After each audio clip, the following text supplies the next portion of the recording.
When you're running a practice, one of the things, especially when you're working with young girls, is to keep the practice really fast-paced, moving quick. And that's why it's really important to have your practice plan written on a sheet of paper and just allot a certain amount of time for a drill. And then once that time's up, whether the girls were doing horrible at the drill or they're doing great at it, end it there so that your practice keeps running and the girls don't get tired of doing the same thing over and over again.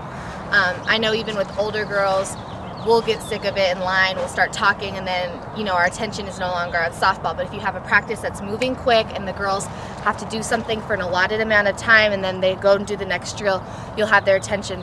Another thing that's important for coaches to incorporate in their practices is, I don't necessarily want to use the term conditioning, but get the girls running, get them moving.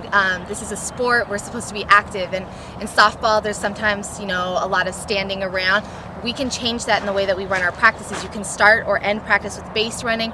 You can incorporate conditioning and having the girls run, and it's fun. Like it's a great feeling when your girls are getting a good workout in and they're having fun while doing it. There's a lot of drills that you can do, which will be in the packet, about getting the girls running and they're still having fun at the same time. Another important thing is to set up stations. Don't just have the whole team out there taking ground balls. Have one group of 3 or 4 girls taking ground balls, another group doing something else, and another group doing something else. Use your parents, use your assistant coaches.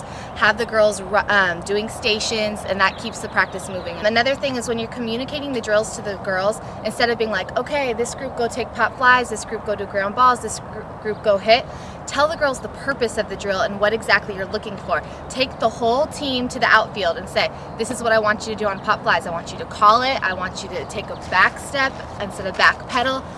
Ground balls, I want everyone to stay low. I want their hands out in front, head down. Hitting, I want this. Give the girls goals and make the drills relevant so that the girls know what they're supposed to be doing and they know that they're getting better. When you're coaching a team, it's really important that, you know, the girls feel like they're all working hard towards a common goal and they have a sense of accomplishment. I mean, a way that girls can do that playing softball is communicating on the field. If my teammate's at second base and I'm at shortstop and we're taking infield, I can be like, okay, run around first, balls to me, go to second. You can have your girls communicate, remind them, talk to each other, have them pick one girl on the team that they have to point to and be like, hey Sue, if the ball's hit to you, I'm going to be here. Communicate, use names. It's a really great way to have your girls communicate out there. Another thing during practices is have them hustle, remind them, because a lot of times, you know, it's just in their mentality to jog or walk, and tell them to hustle, because when you remind them to hustle, the girls do hustle, and it changes the whole attitude of the practice. It creates a positive atmosphere where all the girls are working hard, and it makes the pace go a lot quicker too. You can also have your girls do that in games before they take the field.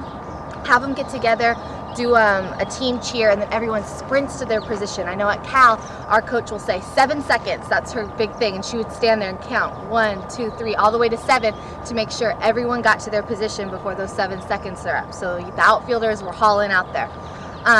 Another thing is cheering. Not only cheering's not just for the games, organized cheers, you can also cheer during practice. If, you know, my station's ground balls and there's 4 girls at the station and I'm in line, I can be like, okay, come on Sue, get this one. Great job, give her a high five, now it's my turn. Everyone cheers for each other, and again, that creates a good sense of team, and we're all working together and we're all getting better. Another thing that you can do to have the girls focused and goal oriented is you can do this at practice and at games, is when the girls first come to practice, tell them, guys, these are the things we're going to work on today, and this is what I want you to get better on. And just give them 2 or 3 things to think about, whether it's, okay, when we're fielding ground balls, everyone, we're going to stay low and our heads are down, or everybody, we're going to charge the ball today. And remind the girls. At games, the same thing. Before they go out on the field, be like, all right, we're going to cheer for the pitcher, and we're going to stay low, and we're going to charge the ball when it's hit to us. Give the girls 3 things to think about so that they're focused out there and they have a goal in mind. That way their minds aren't wandering when they're out in the field thinking about their homework or anything else. Have them focused on softball, give them a short list of goals, and your results will be a lot better. Another thing which has helped me in my softball career, and I use it a lot with the girls, is to have imaginary goals. Kind of like when I'm in the infield with my shortstop, because I played third base, we would be like, okay, we're a wall, you know, and nothing gets to the outfield, and we really imagine like we're a wall and that's our goal, to not let nothing get by. A lot of times girls at this age group, when they're hitting, they'll dip their back shoulder and they hit a lot of pop flies.